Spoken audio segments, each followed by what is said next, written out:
Bueno, la invitación que me hizo la maestría en cabeza de la profesora Zaida fue hablar un poquito sobre mi trabajo en cartografía social. Y pues yo aproveché que hacía mucho rato tenía ganas de sistematizar un poco las varias cartografías que he hecho. Me di cuenta que llevo una década haciendo cartografías, entonces pues para mí es todo pues fue muy interesante recorrer ese camino de la realización de cartografías y lo que eso me ha enseñado. O sea que créanme que esta es una oportunidad no solo para ustedes, porque les estoy compartiendo cosas, sino también para mí de reflexionar sobre esta trayectoria y de pensarme también qué es lo que he aprendido en este proceso. Entonces decidí llamar mi presentación precisamente Cartografías del Despojo porque he eh, descubierto un poco que no son cartografías sociales de cualquier tipo, sino que son cartografías sociales que se han hecho en el contexto de procesos de distintos modos, modalidades, mecanismos de despojo, y que en esa medida capturan unos paisajes que son muy particulares y precisamente son respecto a los cuales quiero que hoy dialoguemos. Voy a hacer primero, un poco de contextualización de este concepto de despojo. Seguramente varios de ustedes están familiarizados con el mismo, pero para quienes no, entonces decirles también como cuál es esa perspectiva teórica desde la cual me estoy parando para hablar de cartografías del despojo.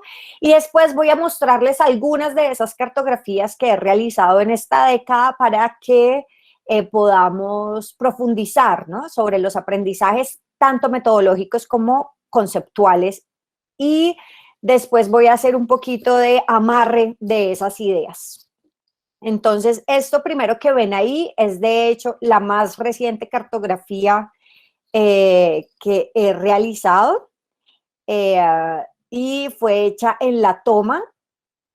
Eso no es 2017, realmente es 2019.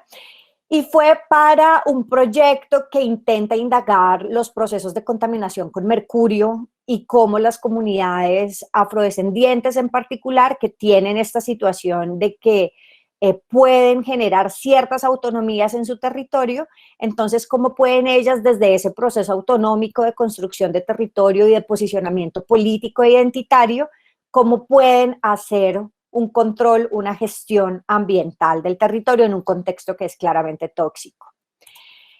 Bueno, la presentación entonces, como les decía, tiene estas partes y mi interés entonces es contextualizar un poco de dónde sale esto del despojo. Es un concepto que tiene una trayectoria ya centenaria, digamos, y arranca con Marx. Marx tiene este concepto de acumulación primitiva que básicamente nos lleva a pensar que en las sociedades precapitalistas y precisamente en su proceso de ir del precapitalismo al capitalismo hay una apropiación violenta de los medios de vida. Hay una apropiación violenta de capitales, de la naturaleza, pero también del trabajo. Y esa apropiación violenta es precisamente la acumulación primitiva y es lo que da origen al capitalismo. O sea que sucede precisamente en la transformación de una sociedad precapitalista a una sociedad capitalista y es como la acumulación originaria también se llama, ¿no? O sea, es el primer proceso de acumulación en la cual, digamos, se utiliza la fuerza, la violencia para hacer esta apropiación y crear valor. Esto en la conceptualización de Marx aparece como un único momento precisamente porque genera esta perspectiva de transición. Sin embargo, Rosa Luxemburgo, cuando hace su lectura de El Capital, ella dice que estos procesos de acumulación primitiva realmente son cíclicos, y ella entonces retoma esas ideas de Marx para decir: aquí hay unas crisis del capitalismo, y esas crisis del capitalismo se resuelven a través de estos mismos procesos de acumulación primitiva.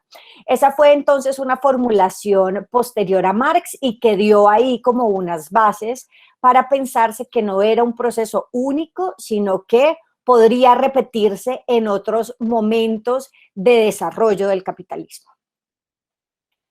Esas ideas entonces después las toma Harvey, David Harvey, que es un geógrafo marxista inglés, digamos, de una tradición muy crítica, quien hace una nueva lectura del marxismo aplicada mucho más a procesos contemporáneos de un poco de lo que está pasando en términos de la especulación financiera, pero también la expansión de la industria urbanística, el desarrollo urbanístico, y como que en ese contexto a él le parece muy útil retomar el concepto de acumulación primitiva, y él es precisamente quien promueve la idea de acumulación por despojo. En inglés entonces se llama accumulation by dispossession, y es muy importante ese concepto porque él entonces habla, efectivamente retoma también el concepto, la idea pues del Luxemburgo respecto al carácter cíclico de tanto de las crisis como de las formas violentas en que se resuelve esa necesidad de ampliar digamos, los espacios geográficos, pero también el trabajo y todos los medios pues para la acumulación. Y entonces utiliza este concepto de acumulación por despojo para hablar de cómo el capitalismo necesita de nuevas geografías precisamente para ser incorporadas dentro del sistema capitalista, y esas nuevas geografías implican nuevas geografías de consumidores y nuevas geografías de materias primas. Esto es muy interesante porque digamos que en muchos casos la acumulación por despojo se centra en los procesos de reprimarización de la economía, o sea, todos los modelos extractivos y cómo los modelos extractivos entonces se hace, digamos, este despojo de manera violenta.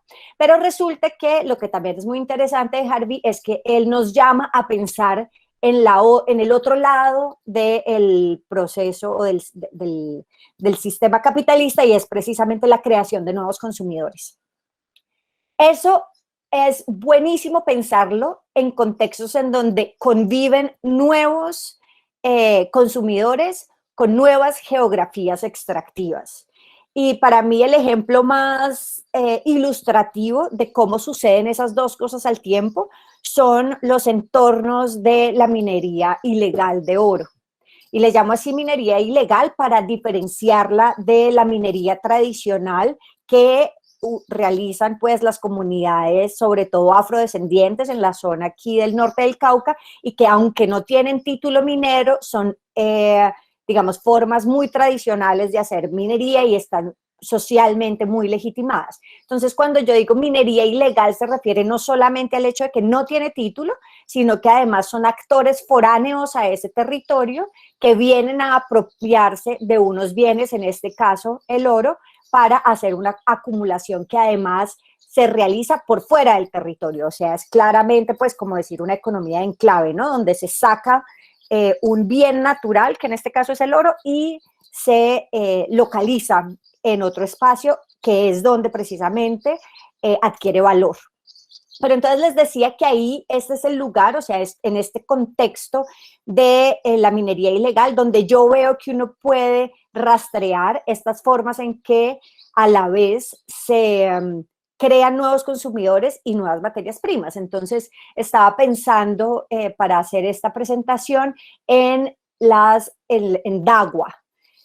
Ustedes sabrán entonces que cuando se estaba haciendo precisamente esta vía que tanto tiempo se planificó entre Cali y Buenaventura, ¿no? La vía al mar. Entonces hubo un momento en que toda la excavación para poder hacer la vía llevó a un boom minero, porque comenzaron en la excavación a encontrar oro.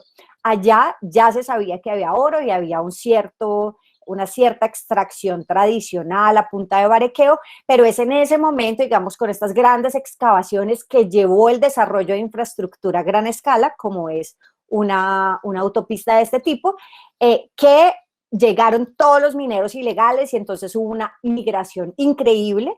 Y ahí lo que vemos claramente es cómo se creó una geografía extractiva en un lugar donde a esa escala no había ese tipo de extracción. Entonces hay una nueva geografía para la extracción, pero no solo eso, sino que estos mismos mineros en esta misma geografía comenzaron a ser consumidores de unos bienes que no necesariamente se consumían antes, ni ahí ni por ellos. Entonces, por ejemplo, ahí llegaron muy rápidamente vendedores de electrodomésticos y entonces estos mineros que vivían ahí en pequeños cambuches, en esos cambuches comenzaron a tener televisores gigantes, un gran picó, digamos, para el equipo de sonido, y este tipo de cosas. Entonces lo que nos demuestran es que esta creación de consumidor generalmente está también asociada a una creación de nuevas geografías para las materias primas. Entonces, esto es solamente un caso para ejemplificar esta idea de que hay una expansión y de que esa expansión del capital necesita entonces unas nuevas geografías. Entonces, precisamente la expansión se da de economías que no son capitalistas a economías capitalistas, como es el caso, por ejemplo, de las comunidades afro del Pacífico. Entonces, estas comunidades han estado mucho entrando y saliendo de la modernidad, ¿no es cierto? Entonces, no es que estén completamente aisladas de los procesos de modernización y de los procesos capitalistas, para nada, pero sí entran y salen porque también tienen unas tradiciones muy fuertes que no necesariamente son tradiciones de acumulación, ¿sí? Ahí es donde hacemos la distinción. Pero en el momento en el que se expande, está esta presión expansiva del capitalismo, ahí entonces comienza a haber en ellos una mayor presión por la acumulación. Y esta presión por la acumulación es la que a su vez genera una mayor violencia sobre los contextos geográficos para la extracción de materias primas.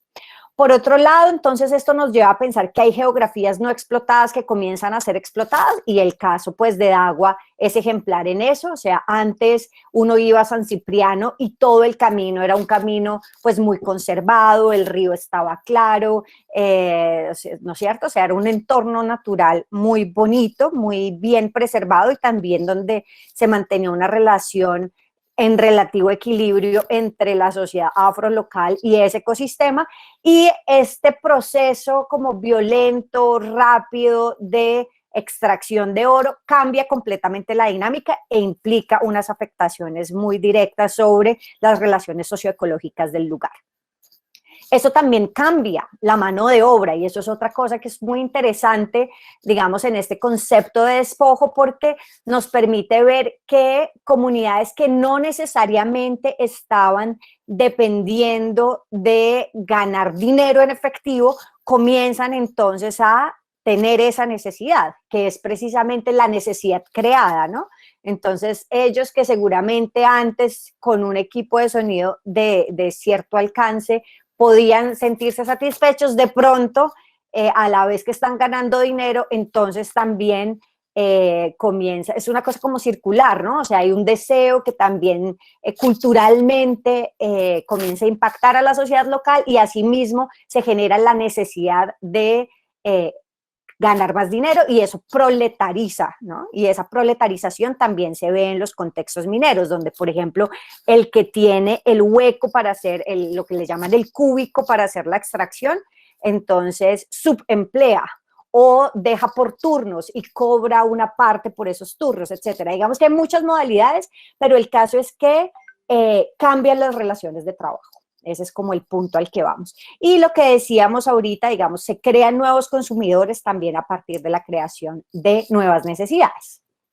Ahora, este es como el contexto teórico muy amplio de este concepto de despojo, pero en Colombia ha habido además unos esfuerzos bien particulares para poder abordar el concepto de despojo. Entonces, uno de ellos tiene que ver con que el concepto de despojo se utilizó en la ley 1448, que es la ley de víctimas y restitución de tierras, y por primera vez entonces se hizo una definición legal en Colombia para el concepto de despojo. Esta definición, sin embargo, tiene enormes dificultades, en primer lugar, porque reduce el despojo a una acción de despojo realizada necesariamente por un actor armado.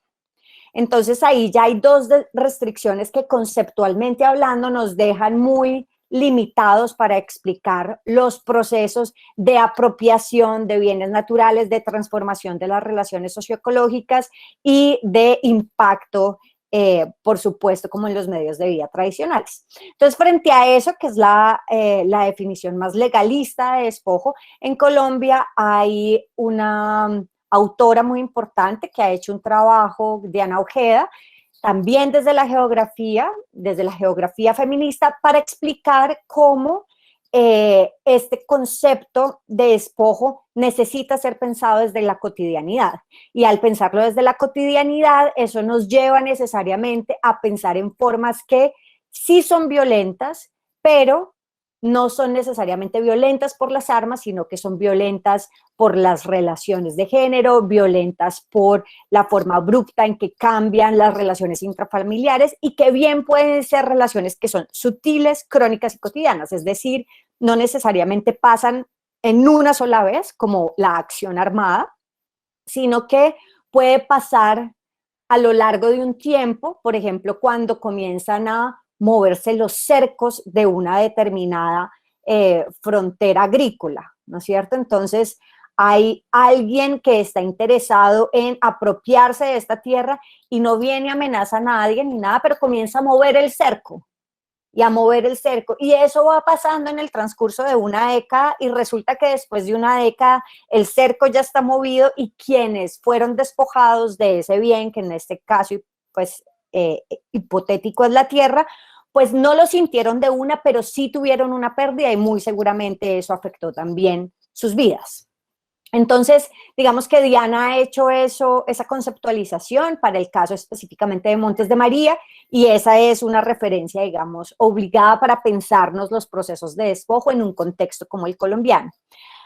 Además de eso, tenemos dos referencias que me parece importante compartir. La primera es de Inge, ahí está, básicamente ahí lo que intentamos argumentar en ese artículo del 2020 es que los procesos de despojo, si se conceptualizan desde la perspectiva originaria de Marx y de Rosa, se pensaba mucho en procesos violentos no legales, ¿no es cierto? O sea, que estaban como al margen de la consolidación del Estado, del funcionamiento del Estado. Y nosotras lo que logramos caracterizar con Inge es precisamente que hay contextos legales, contextos institucionales, donde se facilita el despojo.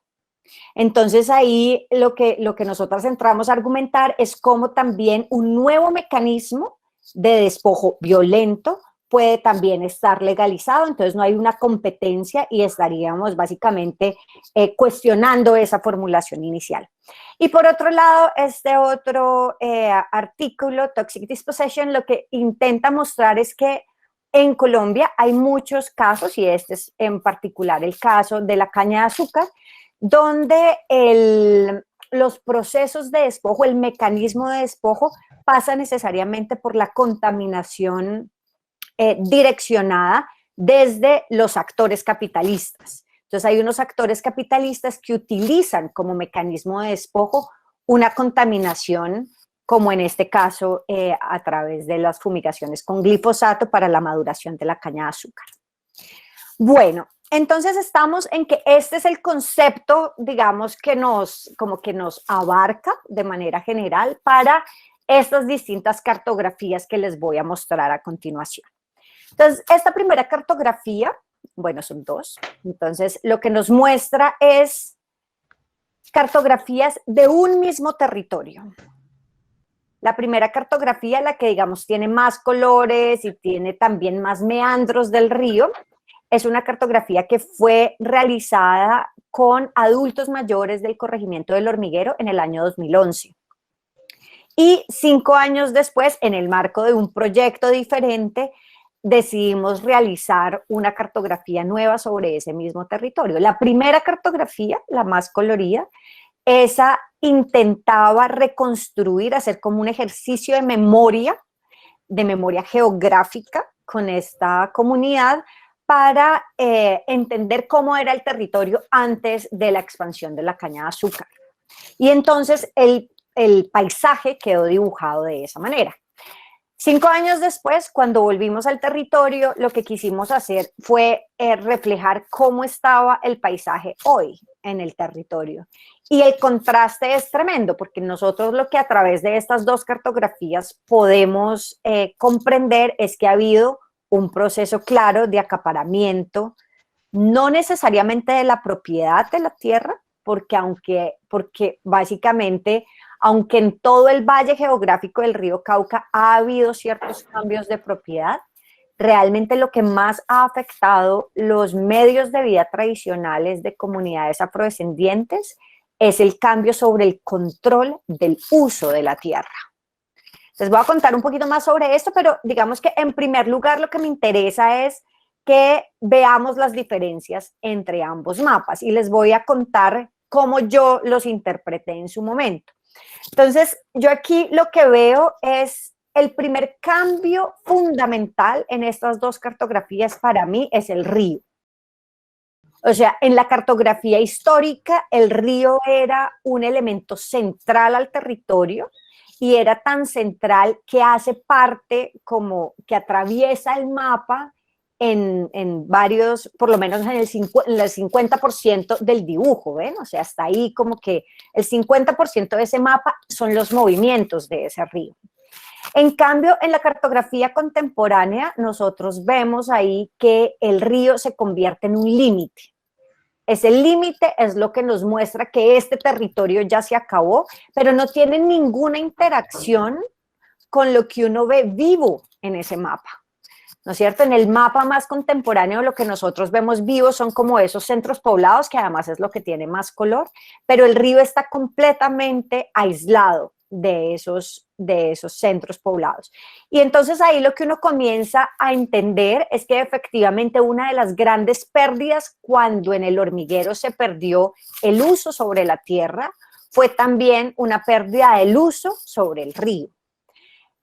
Resulta que en el momento en el que los cañaduzales comienzan a ocupar toda la franja borde del río, entonces se hace difícil para las comunidades poder accederlo porque ya todo está cultivado con caña.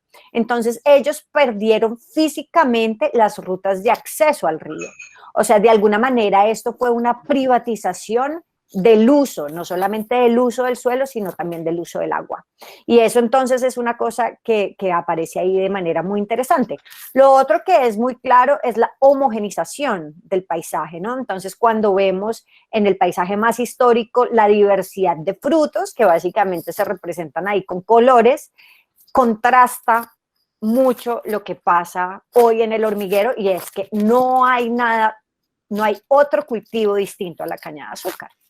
Entonces, digamos que esos dos elementos son claves. Ahora, respecto a la pérdida precisamente de esa interacción con el río, estas cartografías ilustran muy bien lo que Asenet Perafán, también de la Universidad del Valle, historiadora, ha documentado respecto a la pérdida de los humedales en el valle plano del río Cauca. Entonces, digamos que lo que, contrastándolo con esta información que está documentada también a través de, pues, por Asenet, con base en unos documentos de la CBC, lo que parece muy interesante es que estas cartografías como herramientas metodológicas nos permiten leer esa transformación que Asenet encontró a través de la búsqueda de archivos desde una perspectiva de la representación espacial.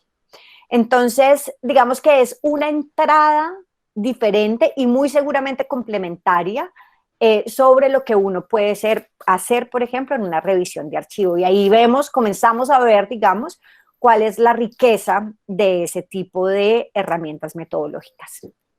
Esto es el hormiguero y estas fotos son el hormiguero. Entonces, digamos que estas no son como tal cartografías sociales, pero sí quería traerlas para que veamos las diferentes representaciones, ¿no? O sea, esto es más o menos el mapa que vemos colorido está entre el 48 y el 55, y esta es una foto de los 80, que es justo antes de la construcción de la represa La Salvajina, que es la que origina la desecación masiva de humedales en la zona plana del río Cauca. Entonces, lo que estamos viendo aquí es que estas son, por ejemplo, otras dos herramientas metodológicas, que son las fotografías aéreas, que pueden ser también complementarias con la cartografía social y que básicamente el mensaje que nos da es el mismo, ¿no? O sea, aquí ha habido un cambio radical en el paisaje. Ese cambio radical en el paisaje ha llevado a su homogenización, ha llevado a la pérdida de un ecosistema muy particular, que es el ecosistema de humedales. Y tal vez lo que uno podría aquí adicionar es que en ese cambio, la cartografía social lo que te da es la perspectiva diferenciada desde la comunidad, ¿no? O sea, en la medida en que la comunidad es quien hace la representación, también uno entiende qué era lo valioso para la comunidad. Por ejemplo, en el caso del el paisaje histórico, vemos ahí que hay cultivo de cacao, o sea, el cultivo de cacao es una cosa central de ese ecosistema de humedal, finca tradicional afrocaucana. Entonces, ahí eso es algo que no podemos ver en la fotografía, ¿no? Y si uno quisiera, pues la escala es más o menos la misma, pero realmente aquí lo que nos está diciendo es qué es lo que es importante para la gente. Igual que los samanes. O sea, los samanes son en esas épocas referentes geográficos centrales, y son referentes geográficos no solo porque daban sombra, lo cual era definitivamente importante pues en un contexto climático como el nuestro, sino porque también eran espacios sociales. O sea, debajo de los samanes pasaban muchas interacciones sociales, entonces por eso eran referentes del paisaje muy importantes. Los samanes, por ejemplo, se pierden completamente en el paisaje azucarero, o sea, que esa es una de las consecuencias claves, y eso no es perceptible en las fotografías aéreas. De cualquier manera, estas representaciones, ya sea a través de fotografía o de cartografía social, lo que sí nos obliga a pensar es qué está pasando en este paisaje azucarero y cuál es la necesidad de transición que este tipo de imágenes nos invitan. Bueno, siguiendo con el paisaje azucarero, entonces aquí tenemos otra cartografía. Esta cartografía fue también hecha en el año 2016, y esto que vemos aquí es el Tiple. El Tiple es un corregimiento del municipio de Candelaria, que queda justo al frente del Hormiguero. Y esta es una cosa muy interesante porque aunque son comunidades vecinas de frente al río Cauca, ¿no? O sea, están una al frente de la otra, debido precisamente a la desconexión que generó la caña de azúcar y la privación del acceso al río como medio de transporte, pero también, digamos, como medio de, como espacio de interacción social. Entonces, estas dos comunidades que fueron vecinas dejaron de serlo, porque aunque el espacio físico sigue siendo el mismo, el espacio social cambió completamente. Antes de la construcción de la represa La Salvajina, estas dos comunidades se visitaban a través de una canoita, una lancha, ¿no? Incluso en el mejor de los casos podían nadar de un lado a otro, pero con la desecación de los humedales y toda esta transformación del paisaje, entonces la única forma de llegar hoy de un lado a otro es a través de las carreteras. Y para llegar del Tiple a Cali nos podemos gastar perfectamente hora y media llegando por Juanchito, y de Juanchito al Hormiguero por ahí otra hora y media. Entonces estas que eran comunidades vecinas hoy están a 3 horas de distancia. Y ahí comenzamos a ver cuáles son los impactos de la transformación del paisaje, ¿no? O sea, cuáles son, y estos son impactos que también se viven a largo plazo y que vale mucho la pena comprender, ¿no? Esto qué significa en términos de conexión y desconexión de comunidades rurales. Pero bueno, digamos que para mí estas dos representaciones del espacio, nuevamente, que estamos utilizando una fotografía aérea de Google Earth, ¿qué nos dice? Nos habla del confinamiento O sea, en ambos casos nosotros vemos claramente que el espacio habitado es mínimo, pero a mí lo que me gusta mucho de la cartografía social, que no me lo dice la fotografía aérea de Google Earth, es que para la comunidad, o sea, cuando uno le dice a la comunidad, pinta tu territorio, ¿no? O sea, dibuja tu territorio con lo que es más importante en tu territorio. Entonces ellos hacen estas 9 manzanas e inmediatamente saltan lo que son espacios, áreas que pueden ser muy amplias, muy grandes, llenas de caña de azúcar. Lo que hacen es que las resumen, digamos, y rapidito llegamos al río, que es el borde del territorio. Nuevamente el río aparece como un margen y no como un espacio de interacción socioecológica. O sea, aquí también vemos lo mismo un poco que veíamos en el anterior respecto a que se ha perdido esa interacción con el río, pero además de eso, como que todo el espacio entre esas 9 manzanas y el río es irrelevante. O sea, hay ahí 3 caminos, pero todo el resto del espacio no importa, no es habitado, no tiene importancia, y en la medida en que no tiene importancia, digamos, la escala que adquiere respecto al resto del dibujo es muy poca. Si comparamos esa diferente escala con la fotografía aérea, pues vemos el contraste, ¿no? O sea, en la fotografía aérea se ven incluso más confinados, pero tiene que ver precisamente porque, pues desde lo que yo leo ya más la interpretación que hago de este mapa, estos son espacios que no se usan, son espacios que no son espacios comunitarios, que no están ahí para la gente.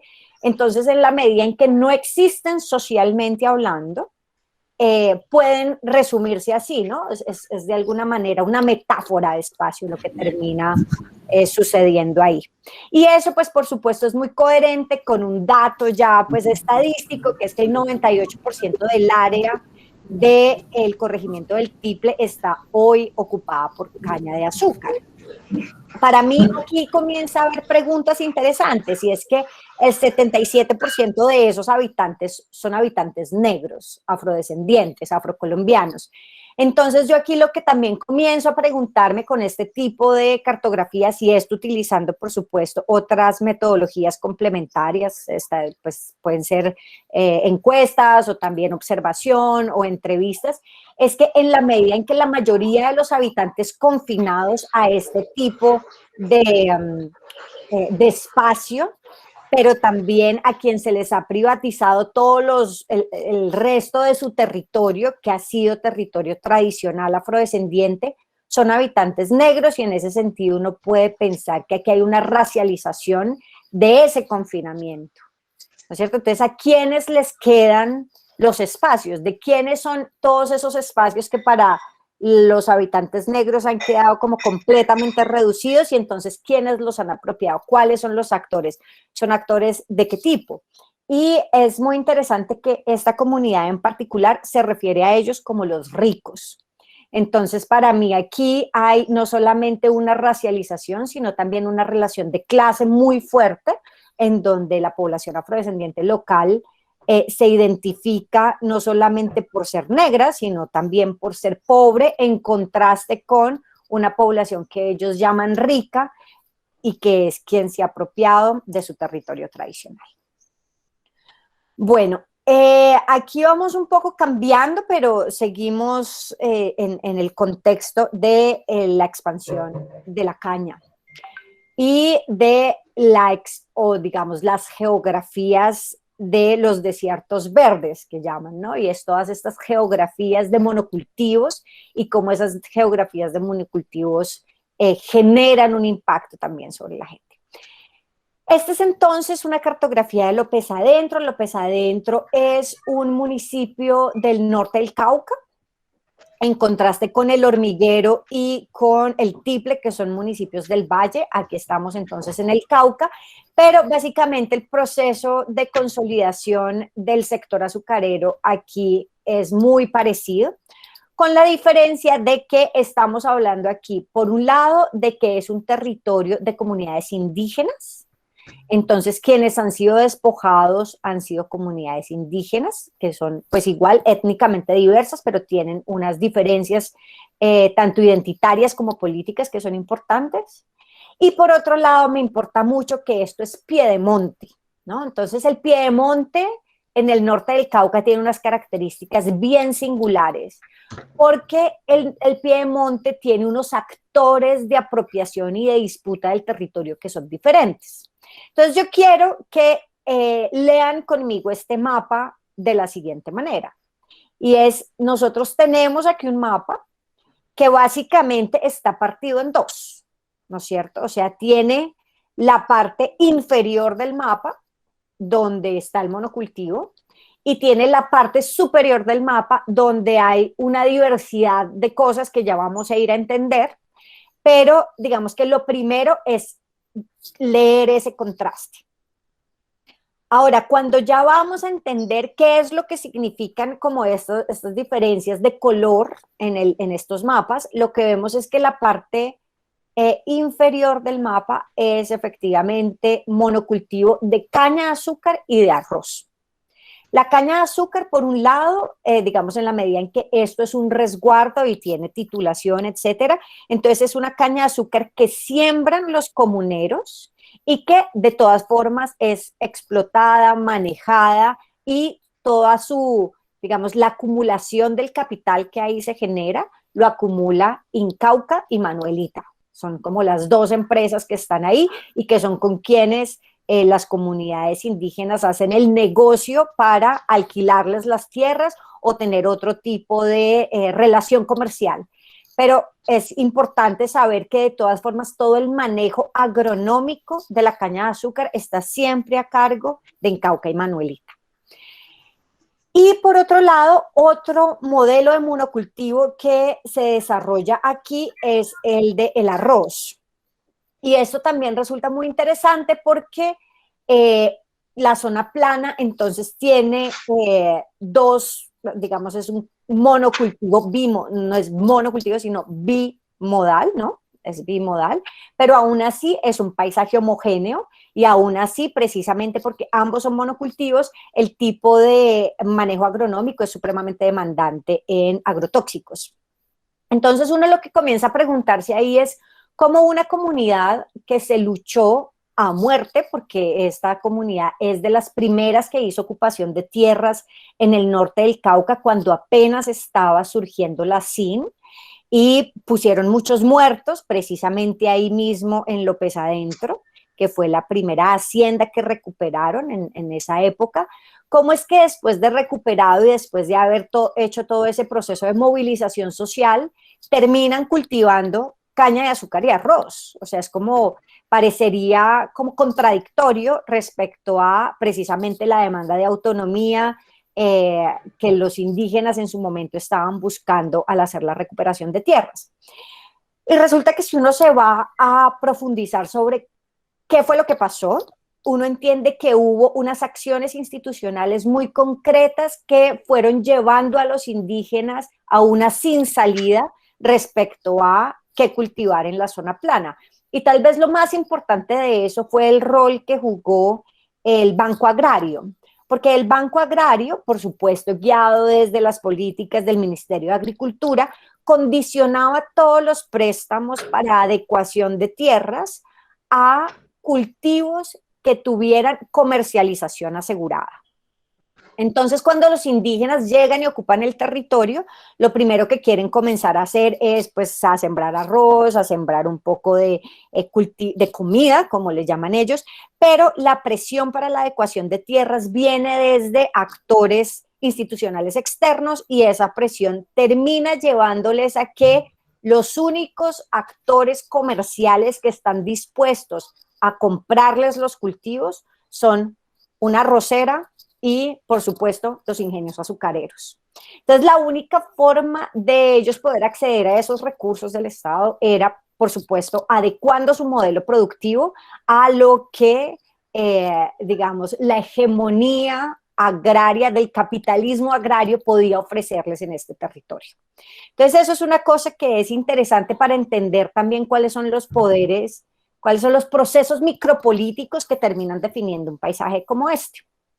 Ahora, ¿qué pasa en la otra mitad del mapa? ¿No? O sea, ¿cómo es que esto es así como tan contrastante? Entonces resulta que la otra mitad del mapa es precisamente donde arranca el Piedemonte, o sea, donde comienza a haber montaña, y con la montaña llegan otros actores. Entonces quiero que por favor ustedes se fijen en estas estrellitas rojas. Pues las estrellitas rojas son zonas donde hay tradicionalmente minas quebrapatas y ataques sobre la carretera. Esta es la carretera. Y todo esto es un aeropuerto que viene de la época de Pablo Escobar, que incluso hoy está completamente minado. Entonces son zonas que la comunidad conoce muy bien y que puede muy claramente establecer como zonas de peligro, pero que lo interesante es que ellos, digamos, al saberlo, también saben cómo manejarlo y cómo hacer una gestión de ese riesgo, si se quiere. Y esto me parece muy interesante porque esto es un mapa que se hizo en el año 2016 que nos hablaba de una historia de ese territorio, que es la historia de la guerra, ¿sí? Estamos hablando aquí de Caloto, y Caloto es un municipio que ha sido muy impactado por la guerra, y esto es en límites con Corinto, que es otro municipio muy impactado con la guerra. Pero en 2016 estábamos hablando del acuerdo de paz. En este momento estábamos a punto, cuando hicimos esta cartografía, estábamos a punto de firmar el acuerdo de paz. Entonces la gente se sentía muy libre hablando de este tipo de dificultades y de este tipo de configuraciones de la guerra en el territorio. Esta foto que ven aquí de un carro, esto ya es la nueva guerra. O sea, eso es una foto de uno de los varios atentados que ha habido en esa misma carretera. Entonces, para mí, lo que comienza a cuestionarme es que pareciera que no hubiera pasado nada respecto a esta geografía de conflicto y a la geografía de conflicto que tenemos hoy, ¿no es cierto? O sea, esto que era un trazo de un camino claramente afectado por la guerra, hoy vuelve y se reproduce la guerra ahí. Y las comunidades indígenas tienen todavía el desafío, el interés y la voluntad política de hacer un control de este territorio, pero por supuesto que las Fuerzas Armadas y la confrontación de los actores puede ser mucho más difícil para ellos, el poder que logran establecer de control sobre el territorio.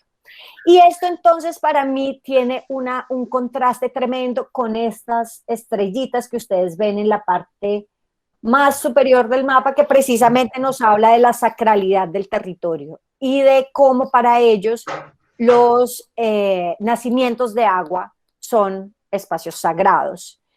Entonces, en un mismo territorio conviven muchas cosas, y un mapa, una cartografía social de este tipo tiene la oportunidad de darnos muchos mensajes, ¿no? Diferentes, en inglés se llama layers, que son diferentes capas de información respecto a un territorio.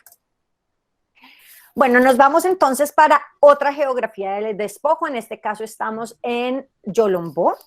Yolombó es también un territorio en el norte del Cauca. En este caso estamos más hacia la cordillera occidental.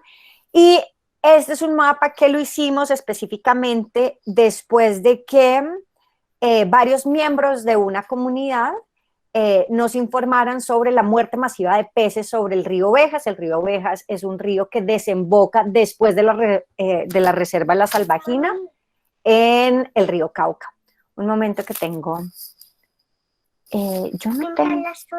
¿Y dónde está? No sé. Yo tampoco, mi amor. No sé, mi niña, toca seguirlo buscando. Porque no salen y exploran. Bueno, qué pena. Entonces, estamos aquí en un contexto en donde hay un montón de peces que se mueren en un río, y entonces la comunidad comienza a buscarnos, como en la Universidad del Valle, a ver qué podemos hacer, si podemos ayudarles a entender cuál es el origen de la muerte de los peces. Y entonces indagando y también, digamos, en colaboración con profesores y sobre todo una profesora, Diana Vanegas, de la Facultad de Ingeniería, comenzamos a hacer indagación sobre qué puede estar ocasionando las muertes. Y para eso, pues tenemos, por supuesto, la línea de hacer como química del agua, ¿no? Entender cuáles son las sustancias químicas, cuáles son las trazas, cuáles son los residuos tóxicos que pueden encontrarse en el agua. Pero para aquellos que no saben, digamos que hay una limitación en eso, y es que para uno poder hacer una muestra, una prueba de agua, uno ya debe tener una intuición respecto a qué es lo que puede estarla contaminando, porque los estudios de agua son estudios específicos, o sea, uno hace un estudio para saber si tiene mercurio, o uno hace un estudio para ver si tiene glifosato. Uno no puede hacer un estudio para saber cómo, qué tiene, o por lo menos no en Colombia, seguramente con más recursos y una tecnología diferente se podría, pero aquí no. Entonces, lo que decidimos hacer para comprender mejor qué estaba pasando fue hacer una cartografía y entender cuáles eran los procesos extractivos y qué tipo de contaminantes podrían estarse esparciendo en este espacio. Entonces, aquí lo que tenemos es un centro poblado, el río Ovejas, y se describe claramente en qué zona fue que se encontraron los peces muertos. Y digamos que por la zona entendemos que es después de la descarga que hacen estas pequeñas quebraditas.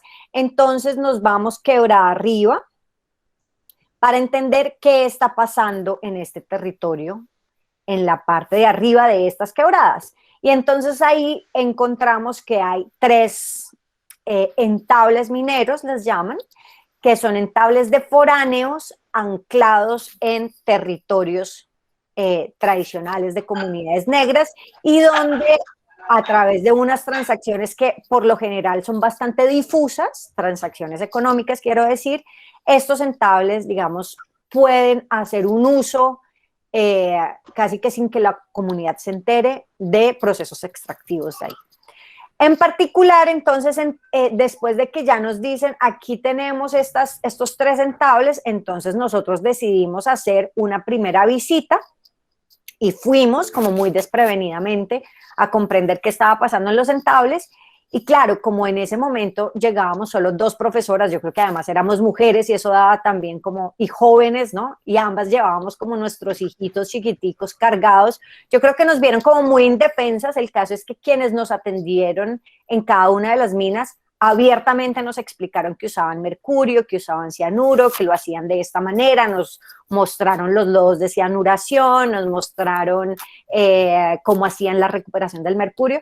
Y pues después de eso, claro, además de quedar aterradas y un poco asustadas después de como tanta contaminación al lado de nuestros bebés, decidimos comenzar a hacer estudios de agua sobre la presencia de mercurio en el agua de consumo humano.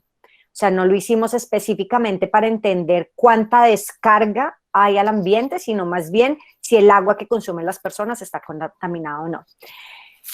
Este mapa después lo tradujimos en una cartografía técnica, y aquí lo que quiero es mostrarles el tipo de uso que uno puede hacer, pero también los diferentes lenguajes que significan ambas cosas.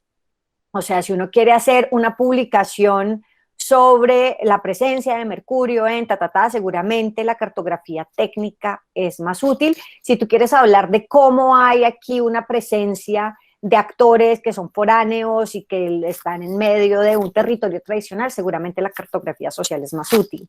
Pero todo esto para decir que uno también puede hacer traducción, ¿no? Esto es una especie de traducción cartográfica, y esa traducción cartográfica se hace con base en la cartografía social, pero necesita una técnica adicional que pues yo la llamo como recorridos hablados, y es ir a recorrer cada uno de los espacios tomando puntos GPS para después hacer la georreferenciación respectiva. Son dos cosas distintas, ¿no? Entonces, si uno quiere puntualizar exactamente cuál es el lugar en donde se está haciendo el vertimiento y eso relacionarlo, por ejemplo, con curvas de nivel, porque eso me va a poder decir hacia dónde se está yendo la descarga del contaminante, es muy importante ir y tomar el punto GPS preciso, y eso requiere entonces esta técnica de caminatas.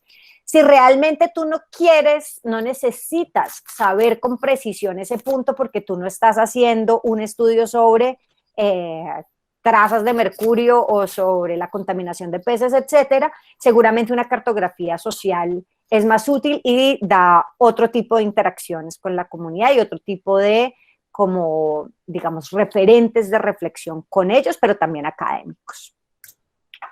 Bueno, y esta es la última cartografía, que además fue la foto con la que iniciamos esta presentación. Es la cartografía de la toma, hecha en el 2019, y esta cartografía íbamos inicialmente aquí a cartografiar algo parecido a lo que habíamos hecho en Yolombó. Entonces, en Yolombó en 2017 queríamos establecer dónde estaba el mercurio. Entonces hicimos esta cartografía y lo que pensamos que sería muy útil era ir a la toma y hacer lo mismo, ¿no? O sea, comprender dónde estaba el mercurio. Entonces, la propuesta metodológica que se le hizo a la comunidad fue dibujar las minas y en esas minas cuáles podrían estar utilizando mercurio. Ahora, ¿qué es lo que me parece más interesante de esta cartografía? Es que no solo nos informó sobre el mercurio, sino que esta nos puso en evidencia otro nivel de información que no teníamos en ese momento cuando intentamos hacer la cartografía, y es una disputa respecto a el acceso a los bienes ambientales. Estas flechas, digamos, esta frontera que ustedes ven aquí, este límite rojo, y estas flechas nos están señalando títulos mineros en disputa. Entonces aquí lo que resulta muy interesante es que aunque íbamos por un tipo de información, porque en este momento estamos estudiando el mercurio, la cartografía nos dio otro tipo de información adicional, ¿sí? Y fue entender, por ejemplo, que toda esta zona donde están las minas hoy, tanto minas que utilizan mercurio como minas que no utilizan mercurio, están en este momento con títulos mineros aforáneos. Las flechas azules representan los títulos mineros aforáneos. Y las flechas rojas representan un título minero de zona especial minera que han solicitado conjuntamente las comunidades negras de Suárez y de Buenos Aires. Pero miren que lo interesante también de esto es que la zona que contemplaría el título especial minero pedido por los habitantes tradicionales negros de este territorio excluye toda la zona de minería tradicional. Entonces, la zona de minería tradicional está hoy titulada a actores foráneos. Y esos actores foráneos no solamente, o sea, en caso de que un título de eso se haga efectivo, no solamente implicaría que se apropiarían de estos medios de vida tradicionales asociados a la explotación de oro, sino que además estarían afectando los centros poblados, porque es precisamente en esta zona donde vive la gente. Entonces, esta cartografía, digamos que me parece interesante y quería mostrárselas desde la perspectiva de cómo un mapa que te puede, o sea, digamos que está orientado a recabar cierta información sobre la contaminación y los ambientes tóxicos en un territorio puede revelarte algo diferente, y es precisamente la disputa entre distintos actores. Entonces yo quería contarles para mí cuáles han sido algunas de las ventajas, digamos, de utilizar la cartografía social según como en estos usos específicos que les he compartido. O sea, lo primero es que las cartografías movilizan un espacio creativo, enunciativo desde las comunidades, o sea que uno deja a las comunidades hablar de otra manera, ¿no es cierto? Y ellas pueden, como en el caso de esta última cartografía, o sea, uno está preguntando por mercurio, pero a la hora en que ellos tienen que dibujar su territorio, pues dibujan lo que les parece importante, y en este caso, por ejemplo, es muy importante el tema de la titulación, incluso más que el tema de el mercurio. Y esto es entonces también las relevancias, las distintas relevancias que tienen ciertos temas, ciertos problemas para las comunidades y cómo se pueden enunciar a través de la cartografía social y cómo la cartografía social, como un ejercicio participativo, da un espacio para que eso suceda. Lo otro es que me parece muy importante que no solamente es un instrumento para generar información que puede ser útil para el investigador, la investigadora, sino que es un espacio reflexivo. Entonces es un espacio donde distintas personas de la comunidad con distintos grados de liderazgo, incluso en distintos grupos poblacionales, mujeres, hombres, distintos grupos etarios, pueden compartir la historia de su territorio y pueden de esa manera también generar cierta memoria común sobre el territorio. A mí me gustó mucho el proceso de la cartografía en el Tiple cuando, digamos, entre una conversación y otra, la mayoría de mujeres que estaba ahí comenzaron a hablar de los ricos y los ricos y los ricos y cómo de pronto ese fue entonces como la hegemonía discursiva de esa narración cartográfica fue como estos que les han apropiado y expropiado su uso tradicional del territorio son esta clase social rica que los dejó a ellos siendo los negros pobres. Entonces, este espacio, que es un espacio, digamos que en inglés se llama trigger, ¿no? Que es como que ha sido impulsado, motivado por la cartografía, no solamente le sirve al investigador, sino que le sirve también a la comunidad como un proceso de autorreflexión y de memoria.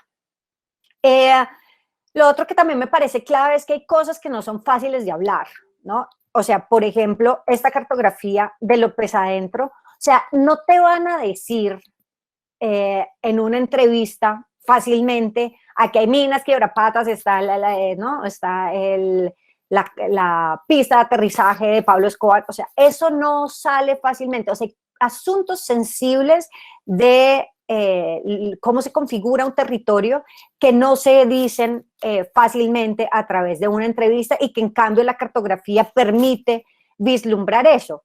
Lo mismo, por ejemplo, esto de la sacralidad, o sea, a mí esta dimensión más simbólica y más espiritual del territorio siempre me parece muy difícil capturarla a través de una entrevista. Creo que hay otros métodos que son más idóneos para eso. Uno, por ejemplo, creo que es la observación, ¿no? O sea, participar, compartir en el tiempo, en el espacio de las comunidades, le da a uno otro nivel de información sobre esa sacralidad, pero la cartografía también. Entonces, pienso que también permite como un nivel de representación del espacio que expresa otros procesos que no son fáciles de decir verbalmente, ¿no? Es otro tipo de lenguaje no verbal. Y lo otro que también a mí me parece muy interesante es la perdurabilidad en el tiempo. Entonces, por un lado, esto significa que pues es un objeto, ¿no? O sea, uno construye colectivamente un objeto, es algo que construimos todos. Y ese sentido de pertenencia colectivo respecto al mapa es muy bonito. Yo he visto que varios de estos mapas han sido, por ejemplo, dispuestos en espacios colectivos, en la escuela, en el salón comunal, en el espacio del consejo comunitario, o sea que tienen también un valor agregado para ese sentido de colectividad y de pertenencia y de, digamos, identidad política respecto al territorio. Y esa perdurabilidad en el tiempo no solamente funciona para digamos, la comunidad con la cual uno hace la cartografía, sino que también funciona para la investigación. Entonces, a mí, por ejemplo, eso me permitió volver sobre esta cartografía y pensar, oye, tenemos esta cartografía como de lo que fue, ahora, ¿qué tal si hacemos una como sobre lo que es hoy? Y poder hacer este tipo de contrastes es algo que se facilita cuando es una imagen, ¿no? Una imagen que es como autocontenida. Entonces, eso nos sirve también como un eje para reflexionar en otros momentos. Ahora, tips metodológicos, bueno, yo creo que hay muchas maneras de hacer cartografía, cada quien desarrolla su estilo. Yo quiero contarles algunas de las cosas que yo he aprendido. O sea, lo primero es que una cartografía nunca es total. O sea, una cartografía siempre tiene una intención y esa intención es la intención que se construye desde el investigador, y en mi caso siempre ha sido una intención dialogada con las autoridades territoriales. Entonces, yo siempre pongo una cartelera que dice, bueno, en esta cartografía queremos ver esto, ta, ta, ta, ¿no es cierto? O sea, queremos ver dónde están las minas, dónde está el mercurio, dónde están las fuentes de agua. O sea, no es una cartografía sobre todo. En otro momento puede ser dónde están los ríos y los usos culturales del río, o dónde, porque uno nunca tiene, o sea, el territorio es potencialmente infinito, imagínate, tiene tantas capas como manifestaciones tiene la vida social de esa comunidad. Entonces es importante darle el sentido, y ese sentido se lo da el investigador en ese diálogo con la comunidad o con las autoridades. Por eso, hacer buenas preguntas, tener buenas indicaciones es como necesario para poder tener un buen resultado cartográfico. Algo que yo he aprendido es que un buen número de cartógrafos es entre 5 y 8. 4 es el mínimo así al ras, más de 8 realmente hay mucha dispersión.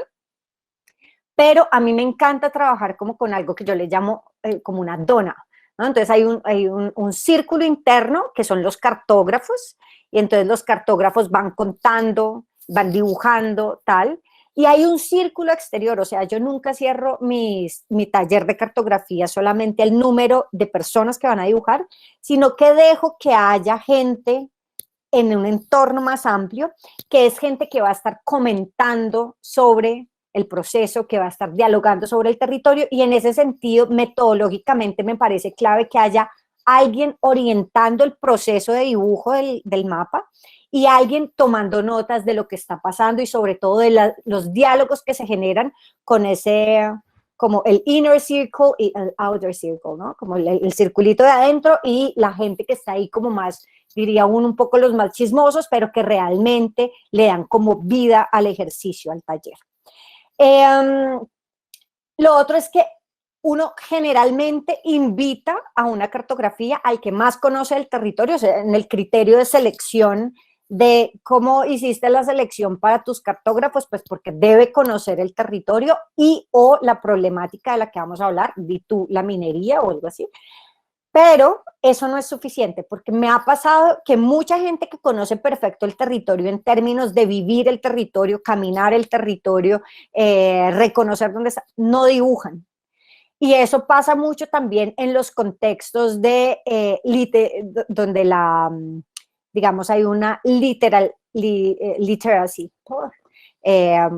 donde la gente escribe poco, digamos, ay, bueno, no sé, se me olvidó en español, donde la gente escribe poco, entonces hay muy poca familiaridad con el lápiz, muy poca familiaridad con el color, la gente también se siente como que usar colores.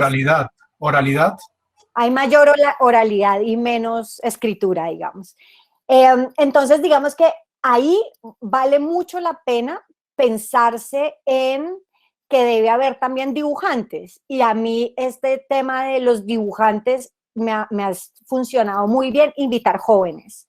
O sea, siempre hacer, además me gusta la idea de que sea intergeneracional, porque creo que de esa manera se genera un proceso, digamos, de aprendizaje conjunto sobre el territorio, y los jóvenes aprenden más de lo que es su territorio a través de conocerlo por parte de, digamos, los adultos mayores, y los jóvenes están mucho más familiarizados con la utilización de estas herramientas gráficas, ¿no? Entonces es útil.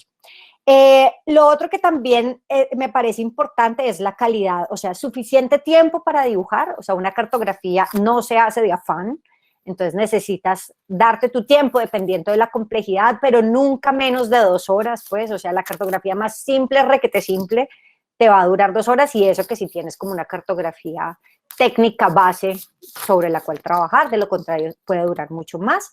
Y lo otro es que los implementos que es para la cartografía también me parece muy clave. Yo he visto gente haciendo cartografía y le dan a los participantes 2 colores, o un lápiz y un marcador. Yo digo, no, o sea, aquí la idea de que para que salga, fluya, ¿no? Como darle esa dimensión creativa al espacio metodológico, entonces tú tienes que proveer también unos materiales que sean atractivos, una cartulina blanca, grande, suficiente, que no esté arrugada, colores de todo tipo, marcadores, ¿no? O sea, todo eso es también lo que hace el espacio creativo un éxito.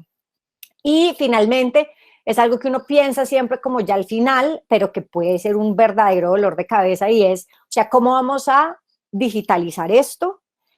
¿Cómo vamos a guardar esto? Y siempre, ¿cómo vamos a retornar este mapa después de hacer la digitalización? Yo he tenido todo tipo de dificultades técnicas con esto de cómo digitalizarlo adecuadamente, de tal, y pues es algo que es importante tener en cuenta para el proceso investigativo, ¿no? Que a veces uno descuida eso, pero un detalle técnico pues puede arruinar como la capacidad que tienes después de utilizar estos materiales en tu análisis.